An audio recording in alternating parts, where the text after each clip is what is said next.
Black and Grey, how's it going?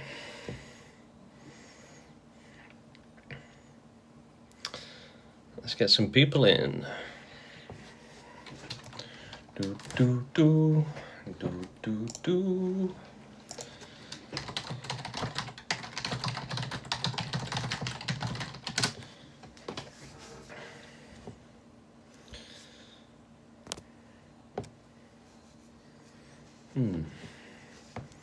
Team match. Hello, Roro, how's it going? Percentosaurus, what's up? Should animals go extinct to end their suffering? What do you think? Give us some opinions. Fancy joining and debating live? Stream's only just started, so you'd be the first one on the show. But yeah, the pro-extinction movement, proextinction.com, it's the movement to end all suffering, including animals. Why should they have to suffer? They shouldn't. If you'd like to come and debate, hop on. Request to join. Let's do a live debate. Let's do it.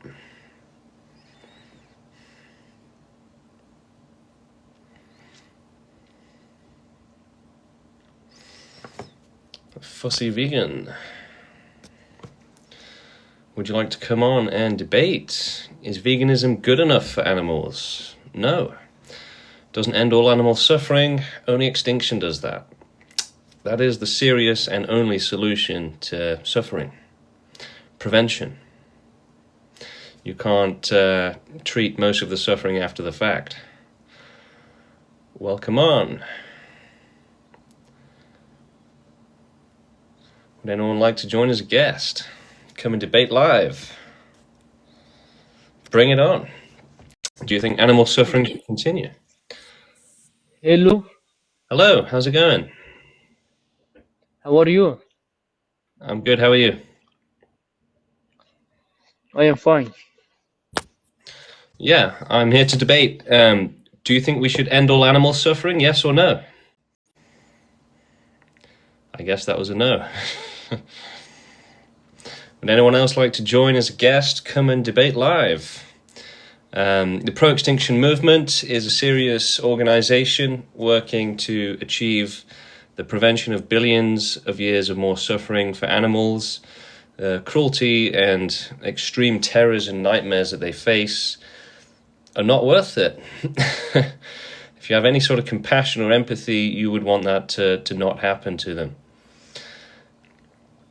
Vegan Boomer, Guten Tag, how's it going? Yeah, join us. Let's get some live debates going. Do you think animals deserve to suffer? Hopefully you would say no. In that case, you should be pro-extinction. Only extinction can prevent much more animal suffering that's going to keep happening. If anyone's got a counter opinion, I'd love to hear it. But no animal should be forced to exist. No animal should be forced to suffer. The balance that people sort of point to is illogical, irrational, and it's actually just like a coping mechanism that's an irrationality in your brain from nature. Humans are just animals at the end of the day, and by sort of giving them blinders and making them dumb, nature made it so that humans wouldn't even question all of the cruelty going on around them and whether or not they should do anything about it. That's why the world is messed up. That's why we need to change it. And the world isn't even getting better, unfortunately. You invent the internet and criminals just take advantage of it. You invent, biological scientific advances and, you get coronavirus. So, but for wild animals especially, their conditions have not only never improved, but they've always been the worst of any life on the planet, including farmed animals. It kind of goes humans at the top in their mansions, farmed animals in their shelter, still cruel, but then wild animals, burning alive and being eaten alive, they don't even get euthanasia.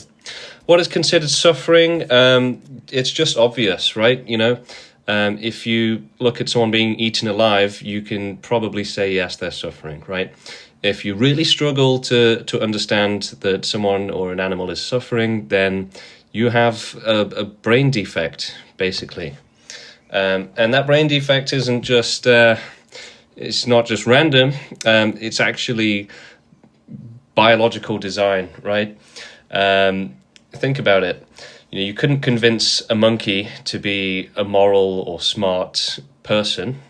And humans are the same, right? They have intelligence dampeners on them. Nature doesn't care about, philosophy and things like that. It just wants you to focus on reproduction and survival. So that's kind of some of the main irrationalities that are implanted into humans. Just everything's okay, status quo, don't question anything. Just go and, have some kids, and that's it. So most people are irrational in that sense. That's why the world is covered in hatred, war, violence, racism, sexism, tribalism, basically. Think about it this way. It's kind of discrimination on a biological imperative level, right? A lion can't feel bad for its prey, otherwise it would starve. Humans are the same, right? So that's why the world is messed up. And that's why people don't understand that we should actually work to end all suffering, because they've been brainwashed by nature to just not care about it, and also to not even understand it. In the same way, you couldn't convince a cat to be a good person. You can't convince a monkey to be a good person or a smart person. And humans are the same, basically, right? I mean, do we have a perfect world where everything makes sense? No. So, the smart decision is essentially extinction, because it's prevention of harm. And without it, you're saying that unlimited harm can happen. And that is just the position of nature. Think of nature as a person having opinions, right? It wants you to go and just blindly reproduce and not question anything, and to not feel bad when you're eating an animal alive. So we need to wake up and realize that it's wrong. Hello, welcome to the show. Hello. This is a very, very interesting question. So I just thought I'd hear. And I know the point is to hear what I have to say about it, but I kind of want to hear what you have to say about it. If I don't know if that's okay. Yeah. Let me know if you have any questions. Right. Yeah. So. Extinctionism is about safety, it's about harm prevention, and it's about empathy and not accepting victims and suffering. It's not about going and killing people, it's about preventing billions of years of more suffering. Not a single life form asks to be born. Every single one is forced into existence because it's nature, right? Nature doesn't have morality, nature doesn't think things through, It's just a chaotic natural process that causes extreme suffering. And it's essentially brainwashed every single animal on the planet to not worry about those kind of things and to just focus on reproduction and survival. So there you have it. That system is just going to keep causing terrible suffering. And actually, the sort of default position, which we call pro-life, is actually given to you by nature and kind of by society, but mostly by nature. And that position is one that's not thought out. It's just given to you automatically. It's kind of your survival instinct and the status quo kind of base stability for the mind, essentially. It's, focus on reproduction, focus on survival, and don't be moral, don't be empathetic. Otherwise, you won't be able to go and eat animals, right? So essentially, humans are just animals that can speak. But extinctionists are people that are exceptions to that rule, that are too empathetic to ignore all the suffering around the world, too empathetic to just say, let's turn a blind eye to it and call it balance. The balance that allows extreme suffering and victimization is not a good balance. Yeah. So, I've got a few things that So I'm just worried a about. real quick answer to someone in the chat before you go ahead. Someone's asking, are we talking about wild animals or farmed animals? We're talking about all life. So wild animals, they are the most ignored population and the biggest population, and they also have the worst conditions out of all life on the planet. But we are also talking about farmed animals. They suffer as well, and humans also. So the pro-extinction movement is a serious organization, and most if we could undo the universe and the mistake of existence, we would in a snap, like Thanos. That's not realistic. So most realistically, we're going to have to remove our dependence on animals for planet Earth. That means, potentially terraforming or whatever it is to remove dependence so that we can have a suffering-free planet. The plan is to then investigate whether or not it's possible to extend this sort of help to the rest of the universe, because there may be other life suffering that needs us, that's also being forced into existence and suffering. Now, we might be able to just leave that to robots in 100 years. Maybe not, maybe we can, but we should be open to exploring it, right? There's lots of potential suffering out there that might not be able to help itself, whereas humanity has the intelligence to do so. So the kind of basic plan, although this could change, is help wild animals and farmed animals, then space life, and then finally humans can close the door behind themselves. Sorry, so yeah, happy to take some questions from you now. Yeah. So I have some concerns. So I will say, at the face of it, it does sound like you are looking out for what's best for the animal. But the concern I have is, are you saying that all life except human life, or are you saying like actually all life? All life. So no one deserves to suffer, basically. Oh, including human life. And then I'm guessing you would say like the best way to do this would be like just to stop producing or like stop giving birth, like halt pregnancy. No, it's the opposite, actually. So humans are the vehicle for helping others and ending and preventing their suffering. Humans have the only species that we know of that's intelligent enough to do it, and so it's our responsibility. Ending all, causing total extinction for animals could take hundreds of years, and if humans were to stop reproducing, that would be impossible. And also, for every human that exists, thousands, maybe even hundreds of thousands of wild animals don't get born to suffer because humans take up so many resources. So, yeah, and antinatalism is also a self-defeating ideology. They breed themselves out of existence, leave the world to horny sadists. So it's opting out of the system instead of fighting it, basically. It's a passive solution when we need an active solution. Okay. So I'm guessing you take just like life, just simpliciter, just life as a negative thing rather than a positive thing, since I think that's what the antinatalist position would be, right? Just life in general would be a bad thing. Yeah, the problem with the antinatalist position is it doesn't extend to animals, right? And it's also just not a thought out plan, right? It's immediately possible to debunk it, right? If antinatalists stop having kids, Islamists or Christians, whatever, they're still going to be having kids tens of thousands of years from now, and they're going to be laughing about how antinatalists just allowed them to do it. Yeah, I'm just wondering, it doesn't seem very pragmatic. Like, for example, well, for the reason you just said, pretty much. And also, would you, how would you propose we even start this out? Like, let's say, granting that, you are correct and you manage, let's say you're correct. You manage to get the majority vote, you get 50% of the world population. Like, what's the first steps? Would you just declare war on the other 50%? Like, I don't really see a way to do this. That doesn't seem absurd.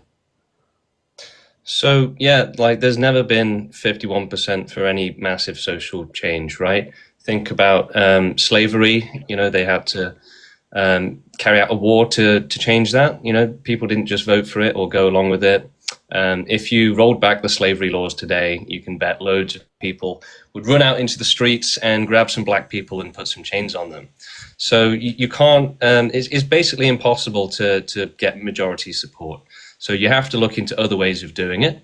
So the pro-extinction movement is essentially growing and gathering all of the people that are on board with it and smart enough to realize that suffering is terrible and should be stopped and shouldn't be allowed to just continue in an unlimited fashion like it is.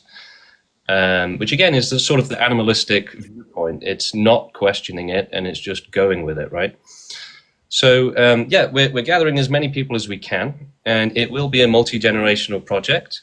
But there's lots of things that we'll be able to do, and we'll be able to produce more answers to that question once we've got more people working on it together. At the minute, the priority is to, because it's a new movement, grow the movement, grow the online presence, and we're fighting very hard to get new people on board. But that's going to become a lot easier and more automatic as time goes on. For example, I've just created the website, so a lot of the explanations are on the website now, proextinction.com. That, for example, already reduces a lot of the time that we have to spend on, explaining things. So it's getting more efficient and more automatic. And, potentially, say 10 years from now, we might have thousands of highly motivated, highly intelligent people in the organization coming up with new ways to solve this crisis. And again, it could take hundreds of years, maybe even thousands of years to overthrow the pro-suffering society that we live in. So we're not saying it has to happen overnight or that it even can happen overnight. But growing the movement is the first step, and it has to be an organized, united movement, not just like veganism where it's disjointed and chaotic. Mm-hmm. Okay, so yeah, so what I'm getting from this is basically currently there's no pragmatic way to go about it, but you're it's something being worked on since it's a really new movement. It's just immediately another concern I have is just, do you think the joys of the world just don't outweigh the suffering? Is that the position? Yeah, can you even name a single joy that outweighs, the suffering of a child being raped, or a baby animal being eaten alive, ripped apart by multiple predators at the same time? If someone said, right, you get to go on the best holiday ever, but at the end of it, you're going to be tortured in a dungeon and then, murdered. I'd probably say, no, I don't want the holiday, thanks. Well, yeah, I mean, the point is that people would, well, there's a kind of a naturalistic reason as to why people prefer to live rather than to die, right? So, naturalistic is, it's not logical, it's not even rational, it's just survival instinct, right? And if that weren't there, then we wouldn't have just kept reproducing like rabbits, thoughtlessly. Well, yeah, but I mean, but the status quo isn't infinitely valid. It's actually the opposite. It's just the status quo by nature. It's completely thoughtless.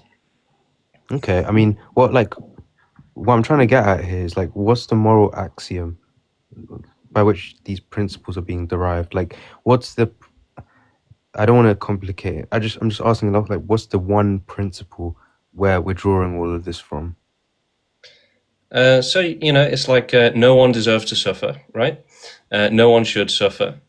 And it's for empathetic people who extinctionists, they're not able to just ignore all the suffering in the world and to just go on about their day. Now, for most people, for extinctionists, we don't need to see it in front of us to be aware of it and to feel the urgency of it. Whereas most people are able to just, ignore it and not think about it. However, even for those people, I do think that, if they were forced to see it, if they were forced to be aware of it constantly, like extinctionists and empathetic people are, then they might change their mind. But they kind of live in a bubble, right? Where it's out of sight, out of mind. If all those children are getting raped right now, all the animals being tortured by sadists or being eaten alive in nature, or, all the diseases burning alive in forest fires, Some people are able to just not care about it. Sure. If it was in front of them, they probably would care about it a bit more. You know, if you saw a child being raped in front of you, you'd probably try and help. But as long as it's not directly in front of you, people find a way to just not care about it. For empathetic people, it's not. They can't do that. Okay. Would you not? Okay. What are you taking suffering to be exactly? Like, I don't want to really get into meta ethics too much. Just like, what counts as suffering and what doesn't. You can just explain it via example if you want. Suffering is usually like an experience you want to avoid. Yeah, so that's like it's called the counterfactual deprivation of harm theory. Like, I agree with that, but the issue with taking this sort of like harm theoretics would be that death would be the highest form of suffering. Because okay, under the counterfactual deprivation of harm, right? That's not. I know that's not meta ethics. To the guy in the comments, that's why I said I don't want to get into it. But anyway, this account of harm would basically, what it's saying is that for any being, let's say you, for example, or actually let's say me. If I was to, I can't say that word, unalive. I can say unalive. If I was to unalive right now, by let's say not natural means, any means, it doesn't matter, I would be harmed because of what if that action didn't happen, the action in which I died, if that didn't happen, right, I would be better off. That's all the counterfactual deprivation. Not necessarily. You don't know that. You know, you're not immune from being the next person to break the world record for the worst life ever lived. No one is. Well, right? Everyone's in constant danger, basically. Well, it'd be indexed to me, right? So, what I would like to live, right, regardless of what my future what may unfold in my future. So, me unaliving right now would be harm to me because harm is indexed to the person that's receiving the harm, isn't it? But you know, there is no harm in non-existence, though, right? Like, there's no suffering, there's no pain. That's a really weird view. So, would you not take like murder as harm? Look, in my hand right now, there's just a piece of air. Do you see any harm? Well, no, you're saying that nothing, right? You're saying that making me non-exist is not harming me. That's kind of, because remember, we're not even talking about humans, though, right? No, but that's what the whole point of the hypothetical was. I would be getting harmed to the highest degree by me being unalived. Would you? Well, yeah, that's what I. So a lot of people would say, like, if I'm about to be kidnapped, I'd rather just die first, basically, right? So there are a lot of things worse than death. Like many things worse than death. Well, like how many people being tortured are begging for death? How many depressed people are begging for death? How many animals burning alive are wishing they weren't experiencing that? Well, the point is, the statistics on that would be, that'd be a marginally small amount of people as to. Marginally. Well, actually, over 99% of life born on this planet suffers a horrific death during childhood, usually as babies. So actually, the vast majority are facing terrible experiences, and that's just the tip of the iceberg. Well, remember, when I'm ranging over these possibilities, I'm ranging over ones that can participate in like surveys, because when we're talking about these sorts of empirics, as to people that don't want to be unalived, we're talking about the people who can actually take part in these like surveys. I agree that there's loads of babies being unalived, but I mean, so the thing is, right, cause, that would be selfish people don't have rights. They don't have the moral high ground. That's the problem.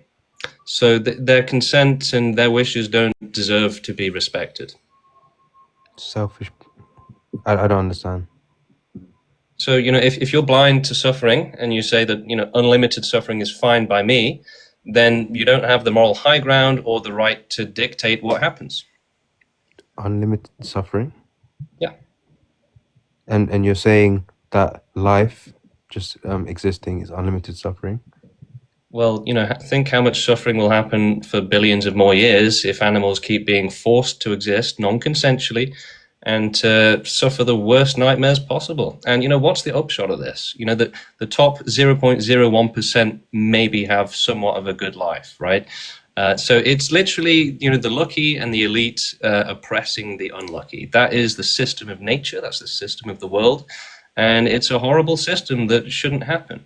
There's no justification for continuing the system of forcing life unfairly to exist and allowing it to suffer the worst nightmares that are beyond comprehension, right? And there's no pleasure that can sort of equal that or make up for it. Well, I think there's a bit of confusion here, right? Because if you're saying if we quantify over like an infinite amount of time, there'll be infinite suffering, you'd also have to concede there'd be infinite joy or like infinite goods. So let me ask you a question. If you could push a button that sends someone to hell to suffer like the worst things beyond imagination, and someone just gets a normal life at the same time, but at their expense. Now, you don't have to push this button. You can just walk away and it not happen. Would you push a button and send someone to hell just so someone else can have, an okay life, be a postman or something? And would you really, No, just be I able to wouldn't. just chill, knowing that someone's suffering that badly? No, There's no like justification for it at all. It's I wouldn't completely press the button, but I don't see how that's analogous to what I said. Well, do you think life should be forced to exist?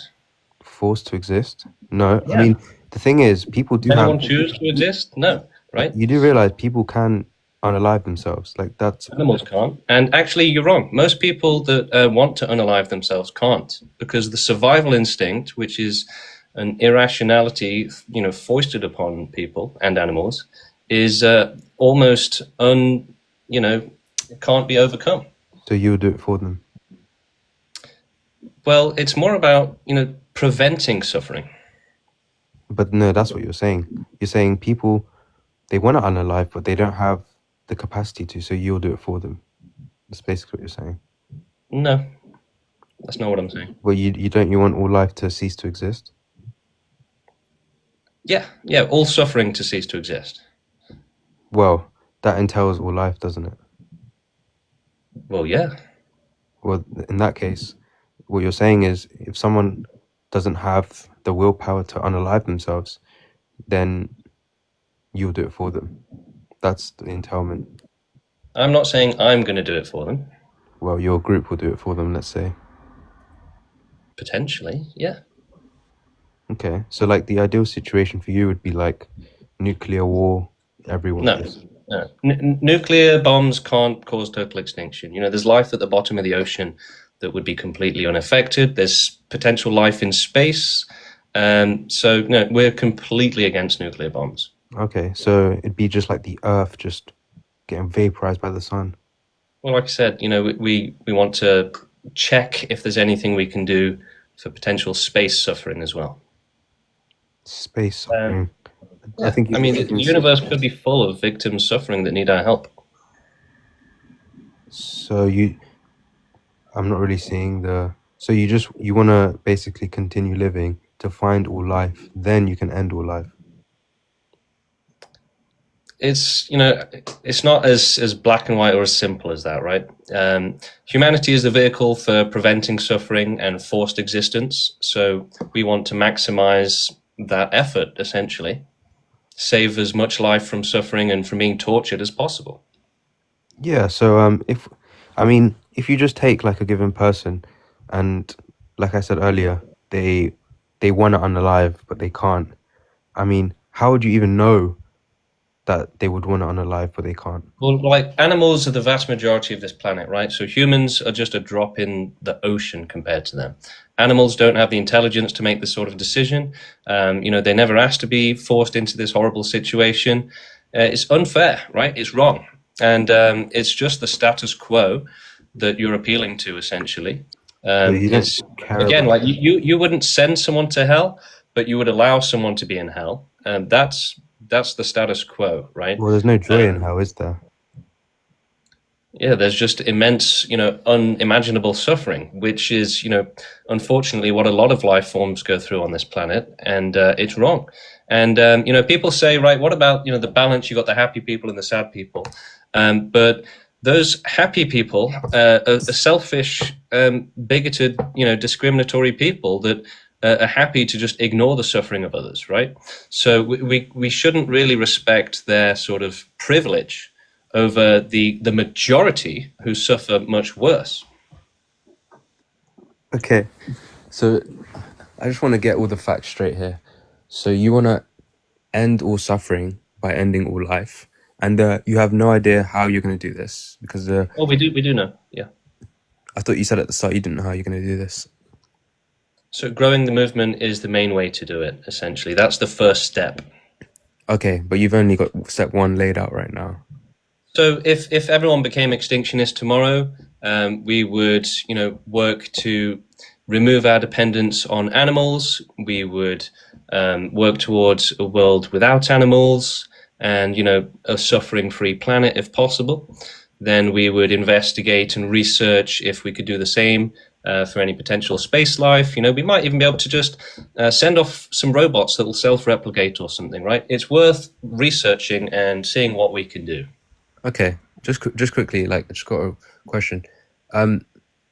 If you say that, would you say that you want to continue to live, or if someone was to unalive you, would you be happy with that? So extinctionists realize that actually non-existence is safety, essentially. So the thing is, incredibly terrible things could happen to you tomorrow. Your life could become an absolute living hell if it isn't already, right? And so only non-existence provides actual safety. So the real harm is from the curse of existence, right? Not from non-existence, which is ultimate safety. So we believe life deserves better, 100% safety from forced existence and from extreme suffering.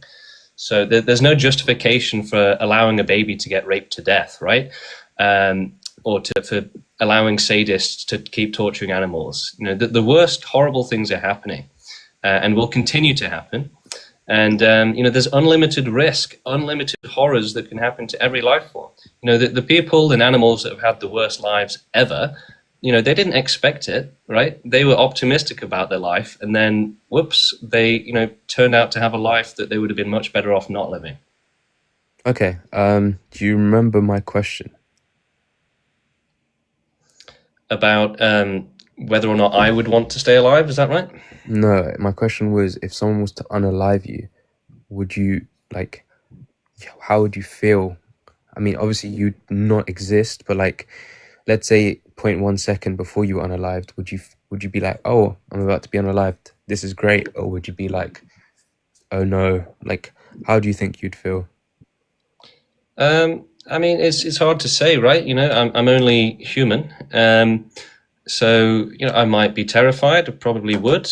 But at the same time, a lot of extinctionists sort of prioritize safety, right? And they understand that life is extreme danger and risk. So in a sense, I would probably be less scared than other people. Okay.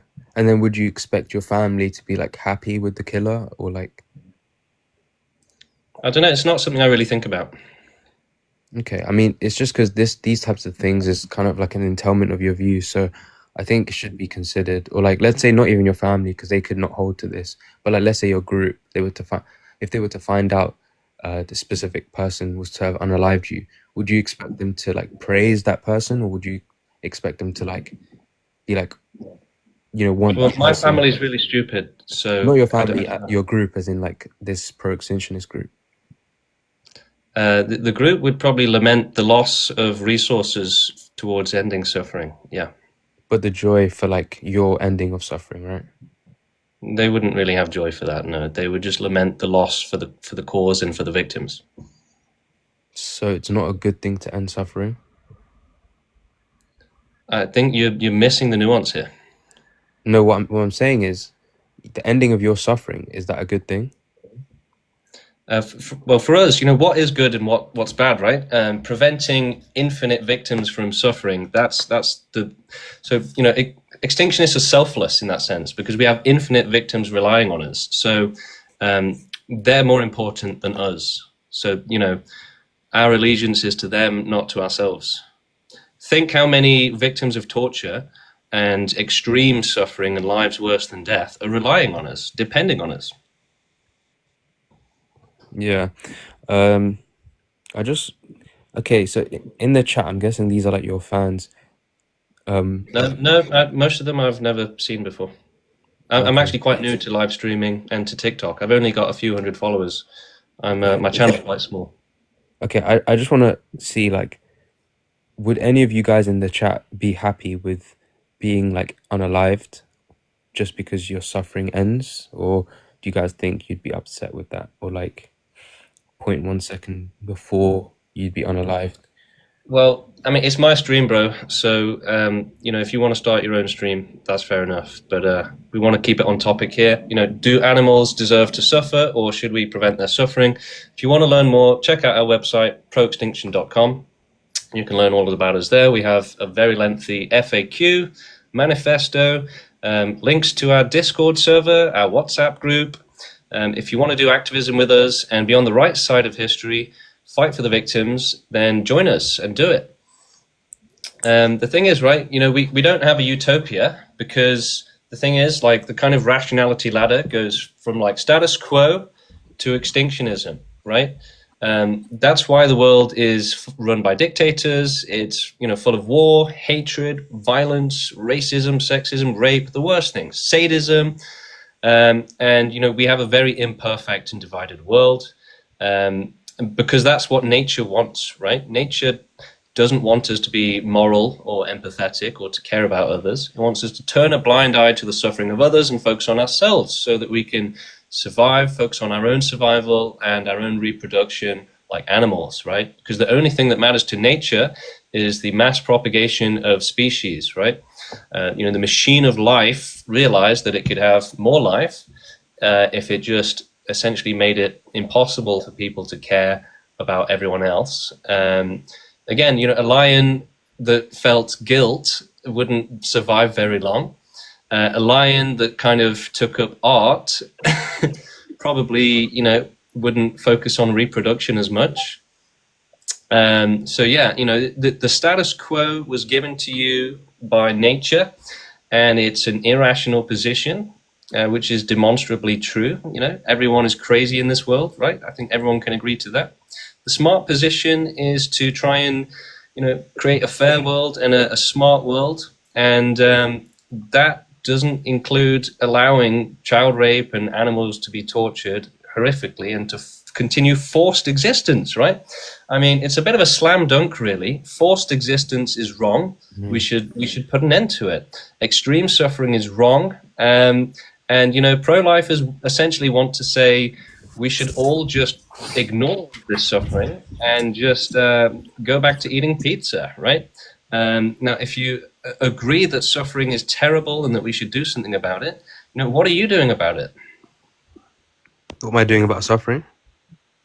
Are you doing anything about it? Or are you just being like nature intended you to be? I work in healthcare, so I guess that would be the opposite of what you want to do. But so what about like the system at large? Do you agree with the way the world works? do you mean like economically, politically? Do you think we live in a perfect world? Are you on the side of perfection for the world, or do you think that's impossible? Because everyone is asked to vote for a party, right? And how I got into extinctionism in a way is I didn't like the look of any political party. I didn't like the look of any movement or organization. I felt like none of them were working towards a world that I wanted to live in. And then again, that empathy propelled me towards extinctionism, because someone said to me, we're for ending all suffering and preventing all of this terrible suffering around the world, which will continue for billions of more years unless we stop it. And I was like, wow, no more victims, no more extreme suffering, no more horrors and nightmares, forced existence, forced extreme mass suffering. I was like, wow, that sounds amazing. Because there's no other way to prevent all of this suffering and victimization, right? Mm-hmm. There is no other way. So, and it's not like killing; it's more prevention. Okay. So it is the right thing to do. So I think we've talked enough about like the ethics side. I think we do need to go into the meta ethics now. So I just need to find out: do you consider like the truth maker for normative sentences to be stance dependent or stance independent? Can you say that again? Are you like a moral realist or moral anti-realist? I don't know. I've never thought about it. Okay, all I'm really asking is, do you think morals are like, well, this isn't like one-to-one, but do you think morals are objective or subjective is what I'm asking. Right. So yeah, we get asked this kind of thing a lot. And basically, An the important basis thing. of morality, it comes from empathy, right? And also universal empathy. So if you want the best for everyone and the best for the world, then that's morality, right? What we have now for most people is tribalism and discrimination, which again is what nature forced on you so that you wouldn't feel guilty eating animals and being selfish and, you know, prioritizing yourself and your own survival. So morality comes from empathy, right? Why else would you need it? You You're can't saying it's like subjective? convince people to be good people because they're animals, right? You can't convince a monkey to be a good person or a cat. It's still going to kill mice. So yeah, if you actually care about others and you understand how bad suffering is and how extreme it is, and you want to do something about it, then you should work towards, you know, a fair world for all, and Yeah. that means you know, no babies getting raped and tortured to death just so someone can eat some ice cream and pizza.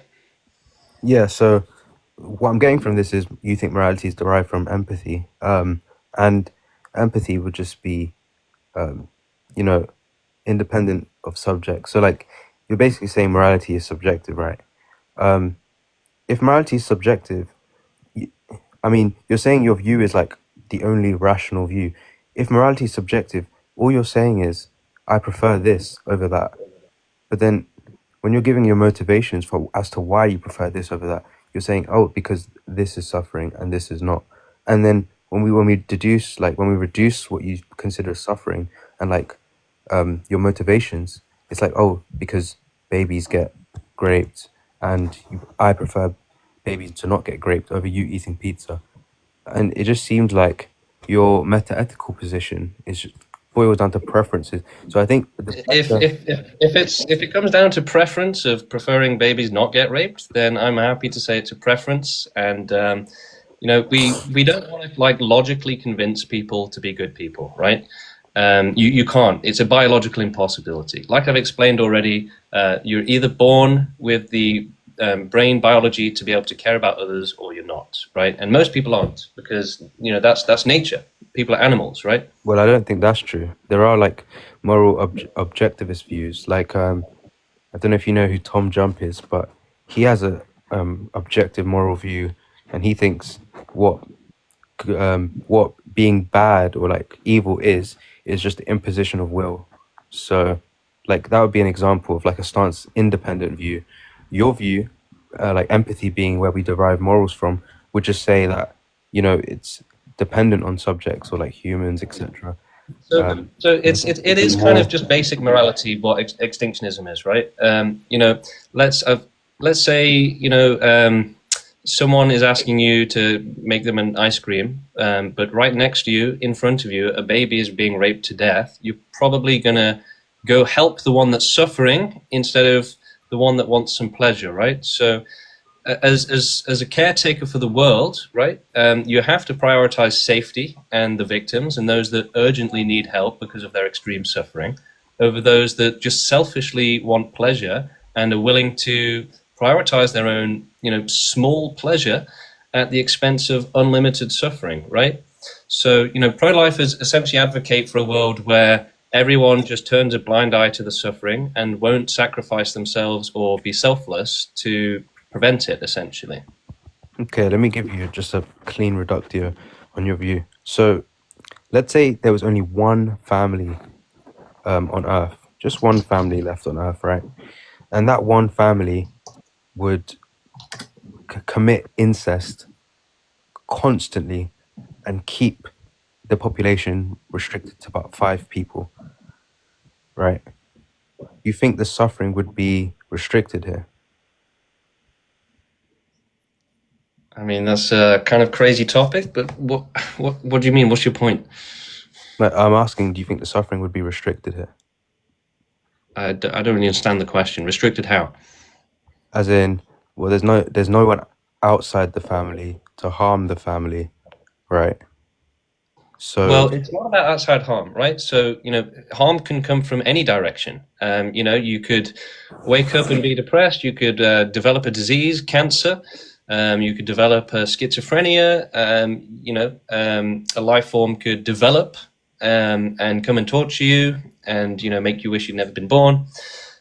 So as long as life exists, there's always unlimited risk of suffering. And it's only optimism bias that makes people think that they're perfectly fine and everything's going to be okay, which again was given to you by nature so that you just wouldn't think about it and would go along and roll with it, basically. So it's kind of effectively created slaves that don't mind being slaves in that sense, right? oh, you're just against like negative experience, just in general. It's about safety, right? And there's unlimited danger, like literally unlimited, in existence. We don't live in heaven, right, where it's a perfect world. It's effectively hell, right? Now we're an atheistic organization, but it is a good comparison.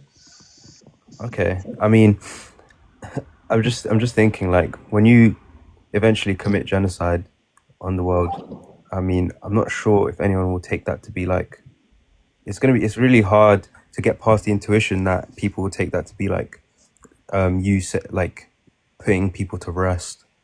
How do you mean genocide? Like, we've never said that we're going to commit genocide. You want all human life to end. I mean, the only way that will happen is genocide.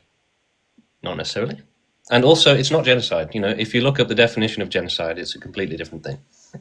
Well, I mean, unless you can get the entire population on your side, We might be able to. Okay, I mean, I'm talking more realistically here. Like, I don't think Extinctionists are smarter than other people, right? They are the smartest people in the world. Now, that sounds crazy, but it's true, and we can prove it. And so we're all part of that is that we are motivated by infinite victims depending on us, right? So we have a gigantic moral responsibility that most people don't. Most people's responsibility amounts to which pizza am I going to order tonight, okay? But if you have infinite victims of the worst suffering depending solely on you, then you have to get your shit serious, basically. And, that requires smart and responsible people. So we are infinitely motivated, we're intelligent, and we're building a powerful organization that will be able to do lots of amazing things to end and prevent suffering. Yeah, so like let's take your organization, like I said earlier, right? If you guys were the majority, wouldn't the rational thing to just be, unalive the rest? Like, is that not what your group would do? No, I don't no, no. understand. We need a strong and powerful humanity going forward as the vehicle for ending suffering. But if you have like a small, okay, let's say you it's like you're 90% of the population, and then there's 10% that just keep reproducing, and they keep growing and growing. I mean, pragmatically, your group will never hit 100 because your group, antinatalism, or well, like I don't know what this is called. You see, we're not worried about these questions, right? That's all just for the future. So that's just going to be decided at some point. Well, these questions are like extremely. No. These questions don't like invalidate the whole idea, right? These are what I call HEO, high-end optimization, right? So these are actually just small details that will just little road bumps for the future, little things to consider, right? It's actually not something that wipes out the entire idea. Wait, so the pragmatics of your ideology is road bumps? It's just a question of practically working towards ending and preventing billions of years of suffering, right? So, there's so many victims depending on us, and so we're going to do it for them in the best way possible, right? I mean, you understand, like, communism on paper was amazing. Everyone was like, oh, this is great. Same with Marxism. But then when it came to the real world, it absolutely collapsed. You understand, like, the pragmatics are a very important part of it. Yeah, I mean, maybe for you, but, obviously the logistics are something that we will work out when we need to. Step one is growing the movement and, being rational enough to do that in a proper way.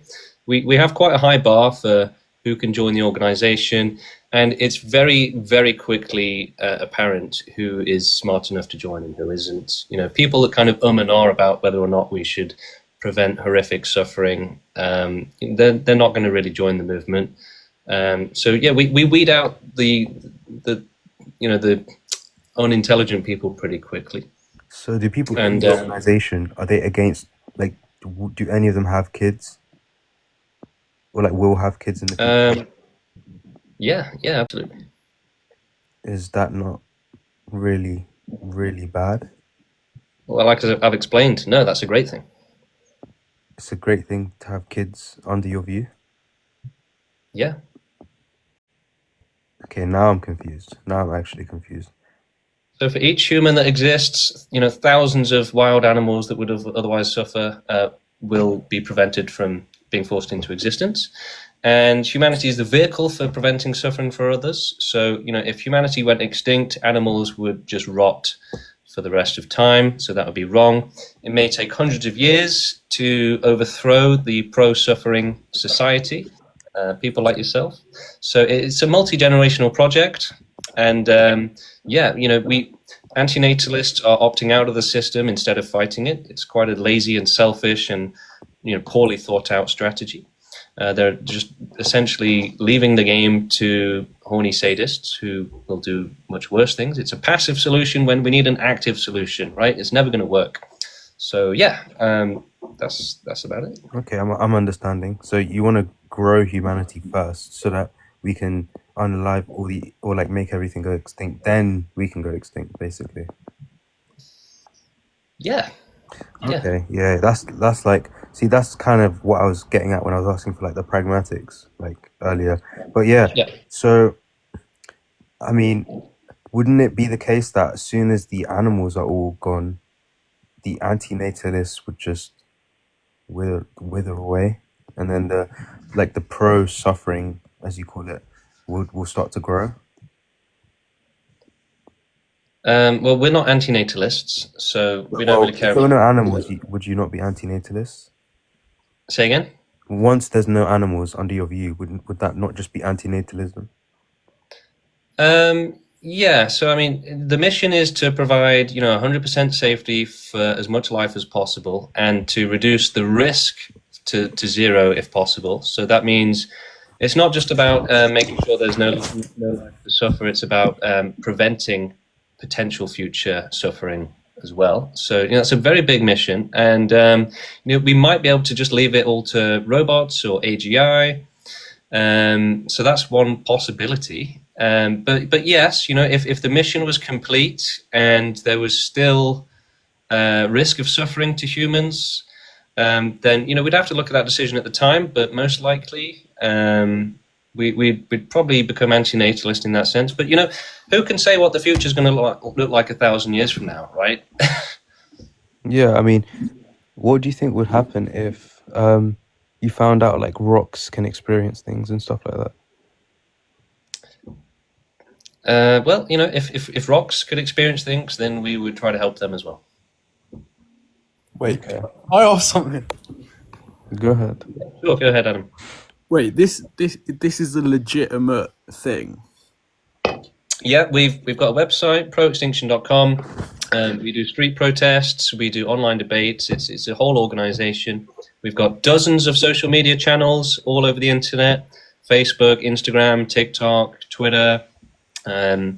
Everything, right? We've got loads of people working on it every single day, working towards preventing billions of years of more pointless suffering. But why is it pointless? Because it's like, for the vast majority of the victims, it's pointless, right? Victims? Yeah. If we're the victims... Everyone's a victim of being forced to exist, and only the lucky ones, are grateful for it. I mean, like, yeah, there is, like, quite a lot of suffering,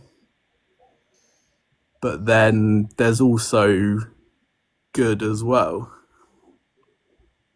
Right, but morality, the basis of morality is don't make others suffer for your benefit, right? So we need a fair world where there's no suffering. But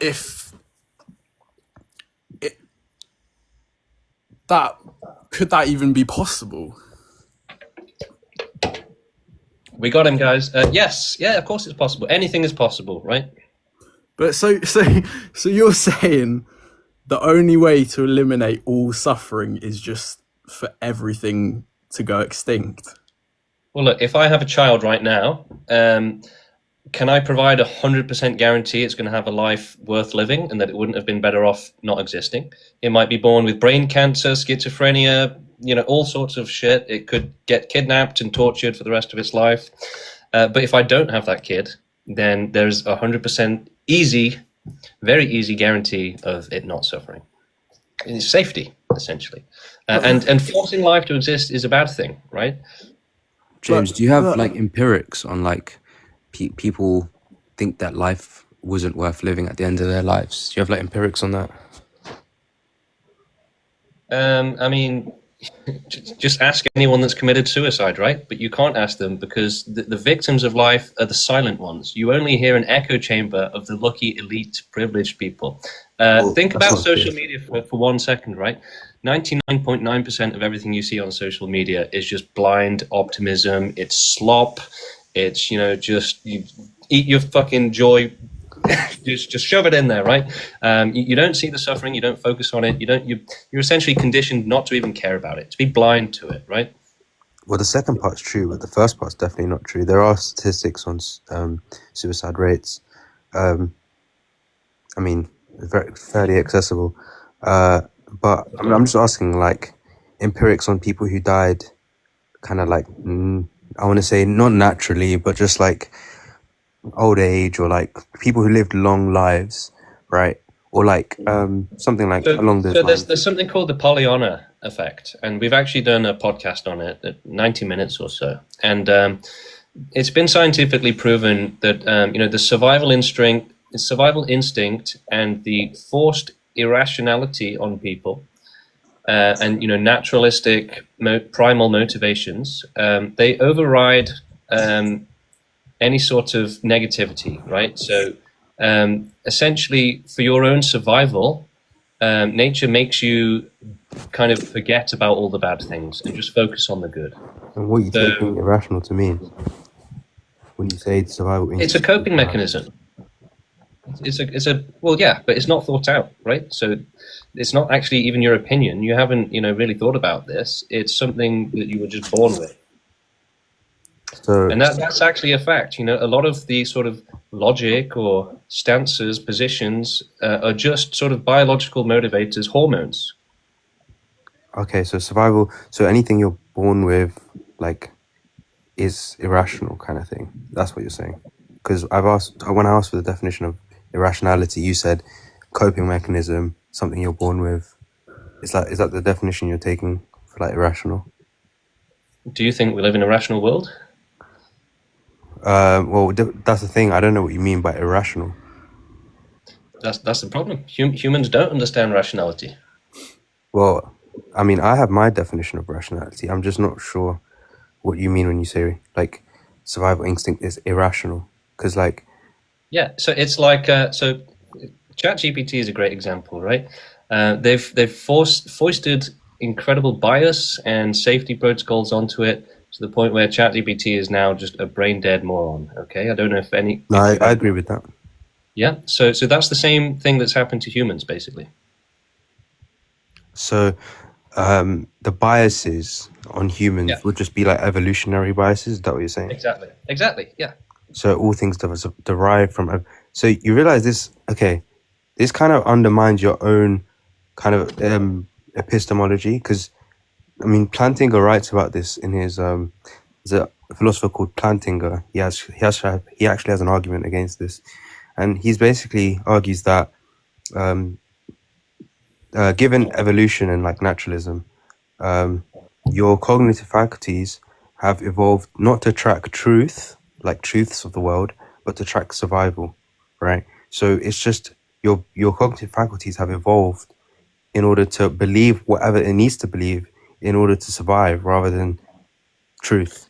Yeah. This is what I'm saying, right? But that's just if you think about how animals only exist because of survival of the fittest, and who can reproduce the most. That is the only success metric in nature. Yeah. So intelligence is actually counter to that. Empathy is extremely counter to that, right? Hold on, but Just dumbly focus on yourself, your own survival and reproduction, and forget everything else. And if you don't feel bad about killing and eating animals, otherwise you won't be able to survive. And so, the empathetic are actually weeded out by nature. hold on, I don't think you understand the implications of this argument. You realize this undermines not only the view of like survival instincts being irrational, or like it not only undermines that view, it also undermines all human reasoning. So like even when you Yeah. come to this conclusion of pro-extinction, that's undermined because the reasoning you're using to reach this conclusion is via these cognitive faculties that are not truth tracking. So like all under this like sort of like reasoning, you realize that all reasoning is undermined, not just specific to like naturalistic reasoning or like survival instinct reasoning. Yeah, it explains all of human nature. It explains why the world is a shithole, why there's so much violence, and why we aren't a peaceful species, but instead we're tribalistic, right?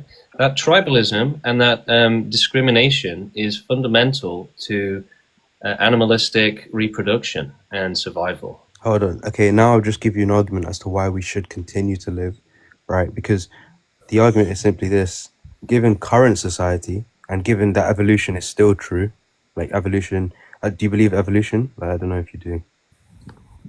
I mean, yeah, I believe evolution, of course. Yeah. So okay, given that evolution will continue, and given the state of like natural selection now, natural selection currently is in a way by which the intelligent people rise to the top, right? So the intelligent people survive, and the unintelligent people don't survive, right? Necessarily, right? I mean, there are some, a lot of people It's are inductive. rich, It's complete inductive. morons. It's not deductive, right? So A lot of people are successful because of their, amorality or immorality, right? The more you're willing to steal and, deceive, the more successful you are in a lot of cases. yeah, well, this is true. This doesn't undermine the inductive case that I brought for, like, in general, intelligent people rising to the top, right? Because I'm not saying that in all cases that it's only intelligent people that rise to the top. I'm saying inductively, meaning we can observe some sort of like case by which we can say when you're not intelligent in school, you generally do worse, and when you do worse in school, you generally get paid a lot less. Like there's probably empirics on this. And then when you do better in school, you get a better job, therefore you climb the social ladder, etc. So naturalism going forward is going to be picking for some sort of truth tracking properties of our cognitive faculties. So given enough time, the rational view will arise. So I think advocating for pro-extinction is kind See, of there's actually data against that. There's some recent data came out that this generation, the new generation, is the first one to become less intelligent, right? because And of ChatGPT. if you've ever seen the film Social Idiocracy, media. if you've ever seen the film Idiocracy, then you're aware of the concept, right? That humanity is getting dumber and is destined to become really dumb. Okay, so AI is, the reason why people are drawn to Is AI, Idiocracy the movie where they want it to think for them, right? is Idiocracy the movie where they're like drinking Gatorade in the future? That everyone, yeah, that's a They good all movie. eat Doritos. Yeah, I recommend everyone watch it. That's a great movie. That guy becomes president even though he's not even that clever. Yeah, and everyone. It's a really good movie. But carry on. And there's rubbish everywhere. Yeah, literally. And then the Yeah, guy so- comes in the future and he's like the smartest guy ever. So From the we past. might actually be at the point where we've kind of reached the peak. And so, we've advanced and advanced and advanced to the point where we've reached our peak evolution. And now we are going to be overtaken by another species, AI, right? So it's quite possible that it's just everyone's going to end up in the Matrix or whatever, just doom scrolling all day. Think about it this way, right? How many people are on benefits nowadays, right? I've got a friend who literally has takeaways 3 times a day. He's on $2,000 a month benefits. And if you've ever seen Wall-E, the film, that's the same concept, right? So it's possible that we're not actually headed towards an amazing future. But even if we were, we'd still be, working to prevent unnecessary and horrific suffering to Well, provide safety, right? well, I think what you just proved is we might be heading towards a future by which everyone just plugged to like pleasure machines, and I think if this was the case, this would be a much better future than a future which we have no one existing. Because I think endless, joy and no suffering is better than nothingness. Yeah, but if you felt pleasure 24/7, wouldn't your brain go back to homeostasis and it would just start to feel normal? Like with addiction. The point is, you're living without suffering, and this guy's anti-suffering, right? But if there's no suffering to go against, that now he's just anti-life. That's the whole point of the reductio. No, so extinctionists will happily tell you this: that if there was, heaven-like conditions, then it could be different, right? So we're not saying you absolutely have to have complete non-existence 100% of the time. Okay, so maybe in the far future there'll be true 100% safety, right? And people will be so happy, it will be heaven-like. If that happens, then we could consider, allowing it. But if there's still risk, then that would be a bad thing, right? So the thing is, when there's suffering and the risk of suffering, the pleasures become worthless and zero value in relation to the suffering, right? Again, if you've got someone asking for an ice cream and someone bleeding to death on the floor, it's an obvious choice, right? So it does scale up. Okay, so if you've got like 5 billion people experiencing like pure pleasure, and then like let's say like 100 people get unplugged and start getting beaten, you'd be like, oh, no, that's it, time to unalive everyone. We've got to end all this suffering and the risk of suffering. Is that what you're saying? It's about zero tolerance for suffering and risk of suffering. So Wait, even so just what if- the what if idea someone- that suffering can exist would make you like pro-extinction. Yeah, it's about so it's not But just that's the existence, absurd. That's about absurd. the risk of suffering, which is just as bad, right? Wait, what if someone just tripped over and broke their arm by Yeah, accident? Adam, I'm sorry, but you got to go if that's everyone's got to go now. What do you mean? Oh, what if I break my arm? That's too much So suffering. the thing I is, like, we we're not got to talking nuke the about. world. So, No, they're against stubbing your nukes. toe or something isn't what we're talking about, right? And if that was the only risk, stubbing your toe, then again, like I've just said, that wouldn't be as clear cut and absolutely something we'd have to prevent, right? But only heaven-like conditions with omnipotence and omniscience that can guarantee that you're not going to get tortured tomorrow. Only that is good enough, and life deserves better, basically, right? 100% safety. So even transhumanists are saying we're going to plug everyone into the matrix, but as I can't remember if it was you or the other guy just mentioned, it could go wrong, right? What if it goes terribly wrong? So optimism bias leads to suffering. It causes suffering. It allows suffering. And that optimism bias isn't something logical. It's just the status quo that nature gave to life so that it would just keep reproducing and just not think about the risk, not think about suffering or the risk of suffering. That is the absolute, reality and terrible reality. Wait, can I ask how would you actually go about making everything go extinct? Like, what would the actual method be? So the method is first growing the movement, basically, to make it possible. Then because the thing is, the movement only started a couple of years ago. It's not got as many people as it could. So it wouldn't make sense to start opening laboratories with, 5 activists. We need to grow the movement, become more powerful, become bigger, so that we can start exploring more options. And then So we need to make those answers, not produce. It's like, you wouldn't say don't try and cure cancer unless you have the cure to start with. That wouldn't make sense. but then you'd have to find a way to extinct everyone without any suffering. Because Why? that would go against your own logic, No, wouldn't it? no. We're totally fine with a painful extinction. Obviously, we would prefer a painless extinction, and actually, most likely, very much most likely, it would be painless. But if it theoretically, if it were necessary to have a painful extinction, that's still, you can't cause more suffering with extinction than you prevent, right? You have billions of years of suffering compared to however short of a time it might be. And that sort of terrible suffering is going on anyway. So what kind of pain are you really even talking about? It's kind of a myth, essentially, that painful extinction is a thing. Fair enough. Well, I've got to go anyway, but Yeah, nice one. Nice for joining us. yeah, see you later. Thanks for the questions. See you in a bit. Consider checking our website, guys. We have our manifesto. We have our basic FAQ for people that don't have much time. And we have a very long, I think it's like 35 question and answer FAQ, the full FAQ, proextinction.com.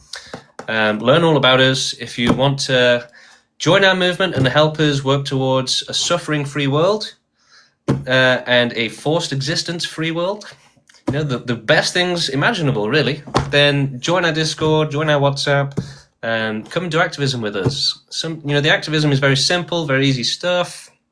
Even if you're just posting text cards on TikTok and getting the message out there and saying, help us end all suffering, let's grow the movement. Meanwhile, we are actually working on other projects. We're expanding the resources for the movement. I'm writing a book. I've just created the website. We're creating video resources. So it's not just about, fighting and asking people to join. It's also about developing our online presence, coming up with great ideas to improve the movement, expand the movement, automate things, right? So there's lots of fantastic things that we can do to grow the movement and work towards a suffering-free world. Would anyone else like to join? Have any questions?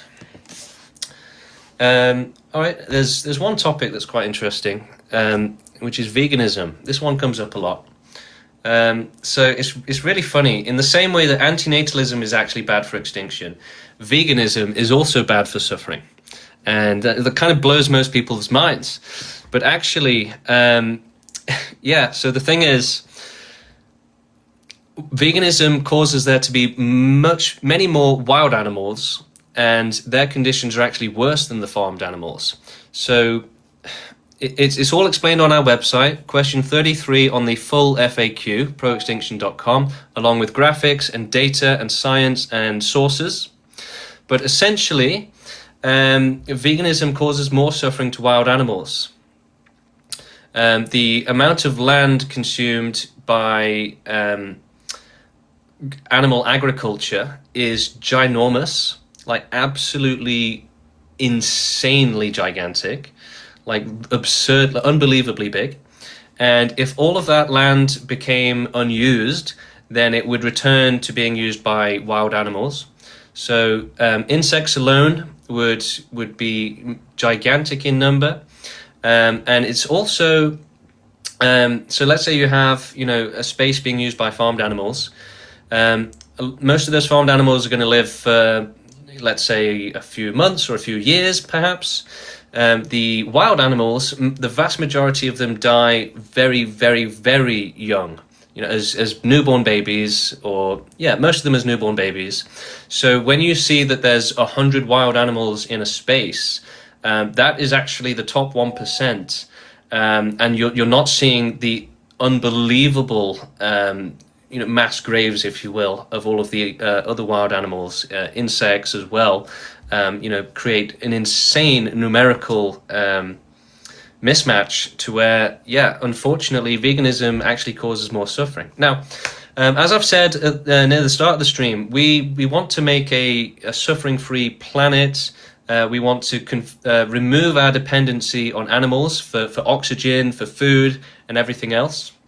So veganism is a great idea, but just not at the minute. Just like antinatalism may be a great idea in the future. So, we're not saying they're bad ideas. We're just saying that in the nuance of the current situation, they are actually bad ideas.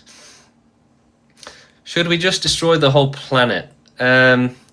If we can't say how the movement's going to go in the future, it's difficult to say.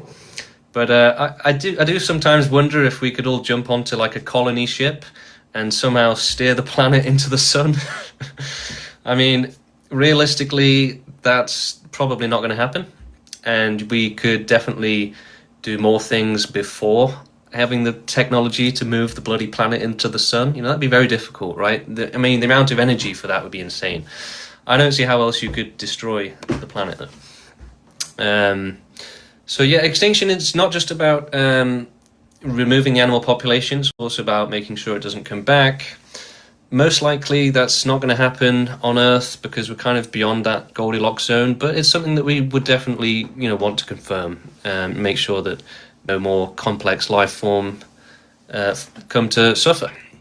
So here's a really interesting fact as well.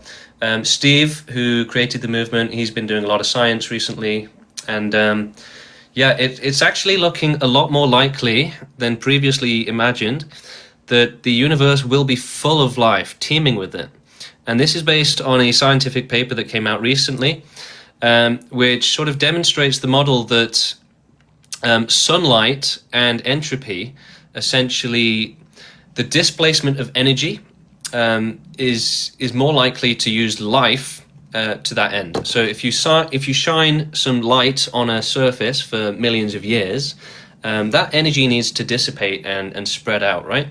And it's actually, especially for a whole planet, it becomes much more efficient to displace that energy if you have life, essentially. Really fascinating stuff. But yeah, it means that, in our estimation, that it's actually much more likely that life will form.